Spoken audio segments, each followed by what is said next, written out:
வபரகாத்துஹு. அன்பிற்கினிய எல்லாம் வல்ல அல்லாஹ்வின் நல்லடியார்களே, பாசத்திற்குரிய தேக்காத்தரு பெருமக்களே, நமதூர் அல் மதரசத்துர் ரஹ்மானியா மாணவ மாணவியர்களின் மேடை பேச்சு பயிற்சிக்கான பயான் நிகழ்ச்சி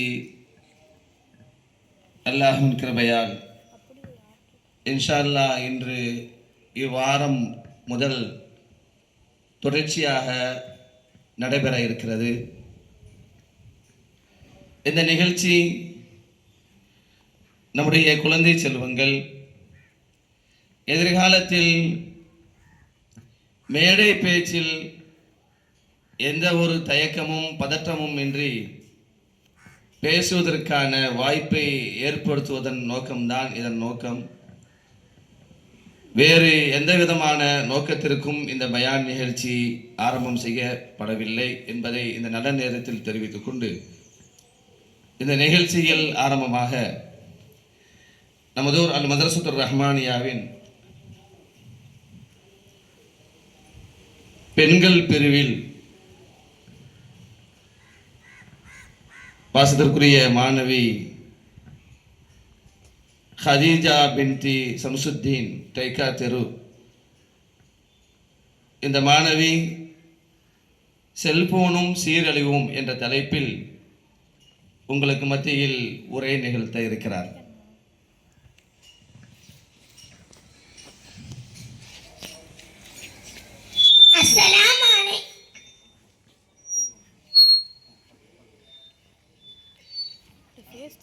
அஸ்ஸலாமு அலைக்கும் வரஹ்மத்துல்லாஹி வபரகாத்துஹு. நஹ்மதுல்லாஹி அலீம் வ நஸல்லி வ நஸல்லிமு அலா ரசூலில் கரீம். பெரியோர்களே, தாய்மார்களே, ஆசிரியர்களே, நான் உங்களுக்கு முன்னால் செல்போனால் ஏற்படும் தீங்குகளை பற்றி பேச வந்துள்ளேன். அன்பார்ந்த அல்லாஹ்வின் நல்லடியார்களே, நாம் இன்றைய நவீன உலகில் வாழ்ந்து கொண்டிருக்கிறோம். ஆரம்ப காலத்தில் பேசுவதற்கு மட்டும் பயன்படுத்திய இந்த செல்போன் இன்று பல வேலைகளை ஸ்மார்ட்டாக செய்து ஸ்மார்ட் போனாக மாறிவிட்டது.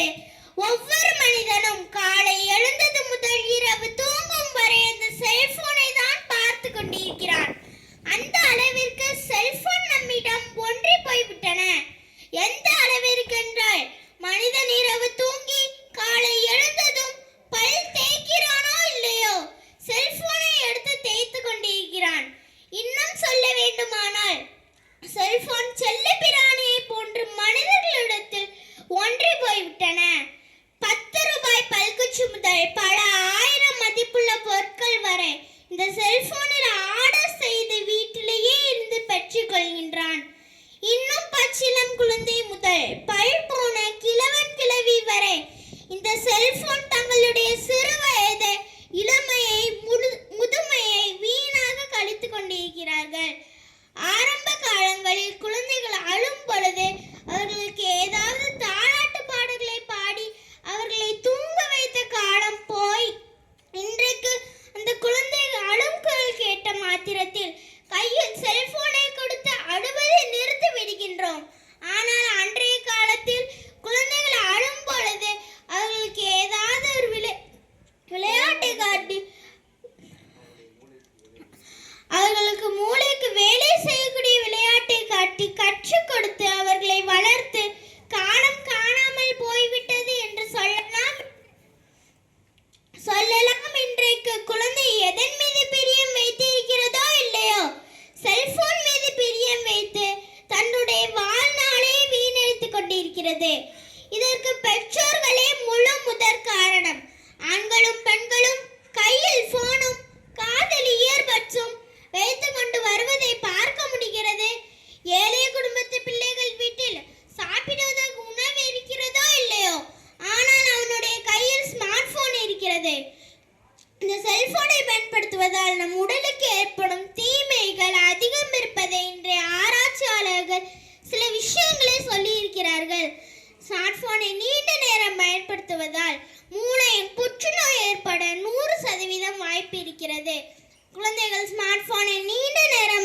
பயன்படுத்துவதால் குழந்தையின் மெல்லிய மண்டை ஓட்டுக்குள் செல்போன் கதிர்வீச்சு எளிதில் ஊடுருவி மூளை வளர்ச்சியை பாதிப்படை செய்கிறது என்றும் ஆராய்ச்சியாளர்கள் கூறுகிறார்கள்.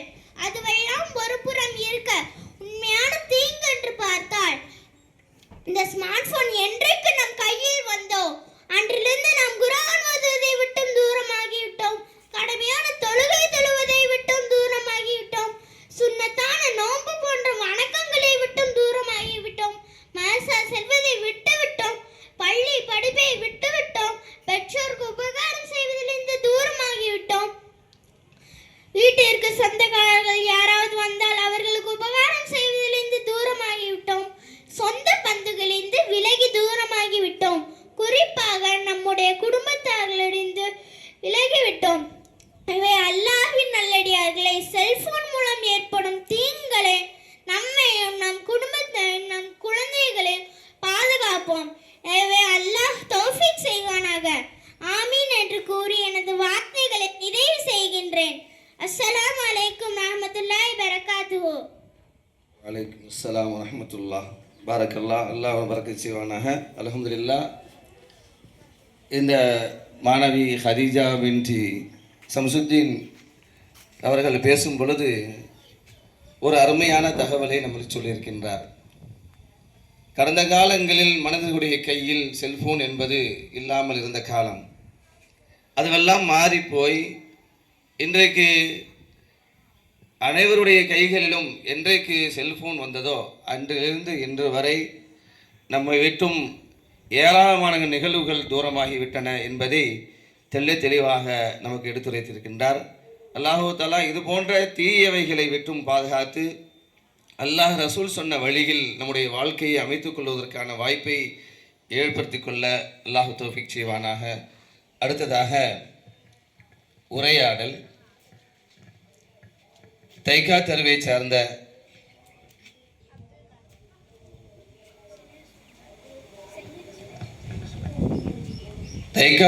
சார்ந்த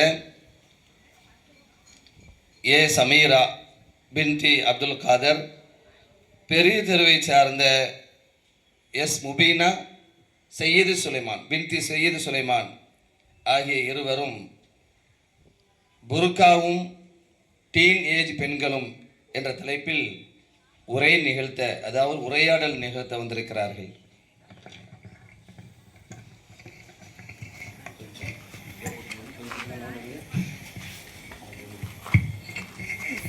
அஸ்ஸலாமு அலைக்கும் வரஹ்மத்துல்லாஹி வபரகாத்துஹு.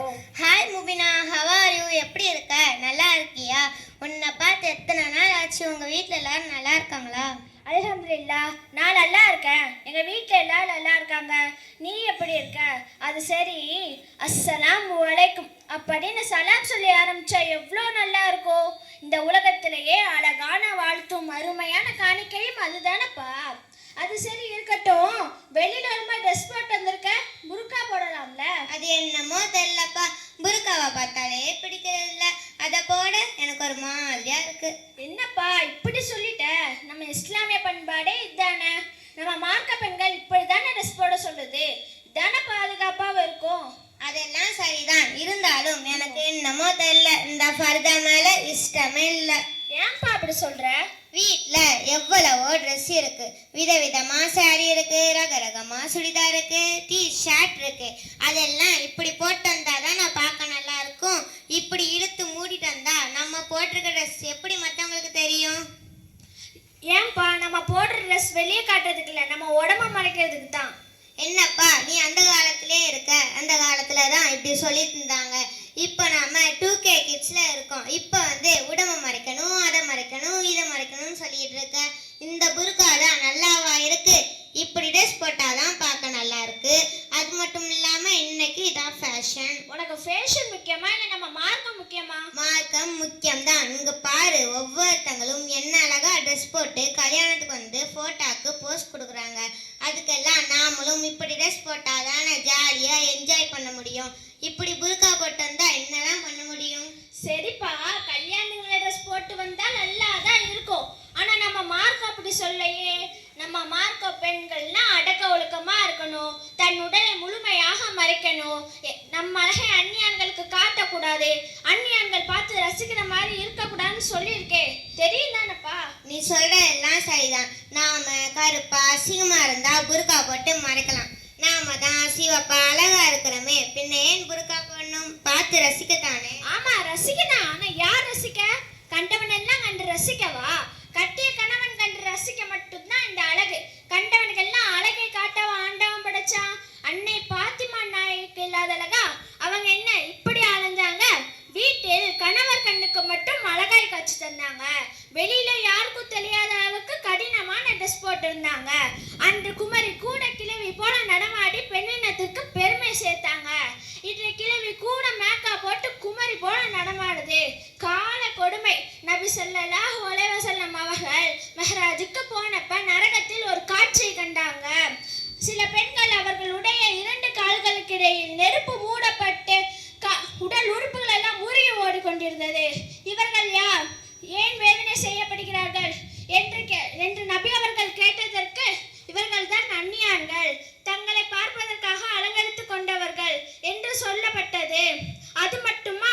எந்த பெண் அந்நியான்களை பார்ப்பதற்காக ஒரே ஒரு முறை கண்ணுக்கு மை போட்டாலும் மறுமையில் அவளது முகம் முழுவதும் பருப்பாக்கி அவளது கபரை தீங்கனமாக மாற்றி விடுவான் என்று நபி ஸல்லல்லாஹு அலைஹி வஸல்லம் அவர்கள் எச்சரித்துள்ளார்கள். அப்படி இருக்க அந்நிய ஆடவருக்கு நம் அழகை காட்டலாமா? நீ சொல்ற எல்லாம் ஓகே தான். பாலான புர்கா நம்ம சுதந்திரத்தை அடிமைப்படுத்துற மாதிரில இருக்கு. எந்த காரியத்தையும் சுதந்திரமாக செய்ய முடியலையே. யார் சொன்னா புர்கா போட்டா சுதந்திர பெயருன்னு? புர்கா போட்ட சாதிச்சவங்க எத்தனை பேர் இருக்காங்க தெரியுமா? முகலாய மன்னர் ஜஹாங்கீரின் மனைவி நூர்ஜஹானை பத்தி கேள்விப்பட்டிருக்கியா? அவங்க புலிகளை அடக்கிய வீர பெண்மணி. ஒரு முறை தன்னந்தனியாக ஒரே சமயத்தில் 4 புலியை வேட்டையாடி விட்டு வெற்றியுடன் திரும்பி வந்தாராம் நூர்ஜஹான். அவர்களுக்கு பல போரில் வீரமாக போர் செஞ்ச நூர்ஜஹானுக்கு ஒருபோதும் தடையாக இருந்ததில்லை இந்த புர்கா. அது மட்டுமா? ஹாதிசியா போரில் ஒரு சஹாபி பெண்மணி தனது 4 புதல்வருக்கும் வீரத்தை சொல்லிக் கொடுத்து போருக்கு தயார் செய்து அனுப்பினாரே, அவர் புர்காவை புறக்கணித்தவரா? ஷிஃபின் போரில் தலைமை தாங்கி நடத்திய அன்னை ஆயிஷா ரலியல்லாஹு அன்ஹா அவர்கள் புர்காவை தூக்கி எடுத்து அதில் தான் நீங்கினாங்களா? என்னம்மா புரியாம பேசுற? இதனால புர்காக்கும் ஃபிர்னஸ்க்கும் சம்பந்தம் இல்லை. உனக்கு இன்னொரு விஷயம் சொல்றேன் கேளு. சொல்லு கேட்கலாம். புர்கா போட்டா சுதந்திர போயிடும்னா அப்படி இப்படி நீ சொல்ற. ஆனா புதுசா இஸ்லாத்துக்கு வந்து எத்தனையோ பெண்கள் என்ன சொன்னாங்க தெரியுமா? நாங்க இஸ்லாத்துக்கு வர்றதுக்கு முன்னாடி புர்கா போடாம வெளியில போகும்போது எங்களை யாரோ பாக்குற மாதிரி இருக்கும், எங்களை யாரோ ஃபாலோ பண்ற மாதிரி இருக்கும், எங்களுக்கு எதுவும் ஆபத்து வந்துடுமோன்னு பயமா இருக்கும். ஆனா புதுசா இஸ்லாத்தை ஏத்து புர்கா போட ஆரம்பிச்ச பிறகு ரிலாக்ஸா இருக்கு, எந்த ஆபத்தும் இல்ல, பாதுகாப்பா இருக்குன்னு சொன்னாங்க. நீ சொல்றத பார்த்தா புர்கா போடதான் சரின்னு தோணுது. இருந்தாலும் இப்படியே ட்ரெஸ் போட்டு பழகிடுச்சு. இந்த மாதிரி கொளுத்துற வெயில்ல புர்காவை போட்டு நடக்கிறதுக்கு ரொம்ப கஷ்டமா இருக்கு. இந்த கடுமையான வெயில்ல இந்த ட்ரெஸ்ஸே போட்டு இருக்க முடியல, பின்ன எப்படிதான் புர்கா போட்டு இருக்க முடியும்? வெயில பத்தி கவலைப்படுறியா? வெக்கத்தை பத்தி கவலைப்பட்டியா? இந்த வெயில எப்படி புர்கா போடுறதுன்னு யோசிக்கிற. ஆனா அல்லாஹ்வின் கட்டளை புறக்கணித்தால் நரகத்தோட வெப்பம் இதை விட கடுமையா இருக்குமே, அப்ப என்ன செய்வ? அப்படிதான் ஒரு தடவை சிரியாவில் டமாஸ்கஸ் பல்கலைக்கழகத்திலே புர்கா போட்ட மாணவிகளை சந்தித்த ஒரு நிருபர், இந்த கடுமையான வெயில்ல எப்படிமா இந்த ட்ரெஸ்ஸை புர்காவை போட்டிருக்கீங்க என்று கேட்டார். அதற்கு அவங்க என்ன சொன்னாங்க தெரியுமா? குல் நாரு ஜஹன்ன ஹஷ்யது ஹர்ரா, உலகத்தின் வெப்பத்தை விட நரகத்தின் வெப்பம் கடுமையானது, கொடுமையானது. மக்ஷர் மைதானத்தின் வெப்பம் பயங்கரமானது. உலகத்தில் உடலை மறைத்து வாழனா நரக நெருப்பில் போட்டு நாங்கள் தண்டிக்கப்படுவோமே, அதனால நாங்கள் ஒருபோதும் புர்காவை புறக்கணிக்க மாட்டோம் என்று சொன்னார்கள். நீ சொல்லும் போது இன்னும் அந்த மாதிரி வெஸ்டர்ன் கல்ச்சர்ல இருக்கிற மாணவிகளுக்கு இவ்வளவு இறைச்சியம் இருக்கும் போது இங்க இருந்துகிட்டு இந்த மாதிரி பேசுறியம்மா? நீ இதை சொல்லும் போது எனக்கும் கொஞ்சம் அல்லாஹோட பயம் வருது, புர்கா போடணும் தோணுது.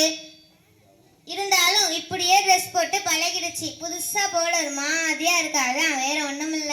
அடி பாவி மவளே, அல்லாஹ்வின் கோபத்தை மன்னரான சாபத்தை மதினம் பெற்று தரும் இந்த புர்கா போடுறதுக்கு உனக்கு வெக்கமா இல்ல? அந்நியர்கள் பார்த்து கவர மாதிரி இருக்க இந்த விதவிதமான சுடியும் மிடியும் போட்டதுக்கு உனக்கு வெக்கமா இல்ல? போட்டும் போடாத மாதிரி இருக்க இந்த ட்ரெஸ்ஸை போட்டு மேக்கப் போட்டு ஊரெல்லாம் சுத்தி வர்றதுக்கு உனக்கு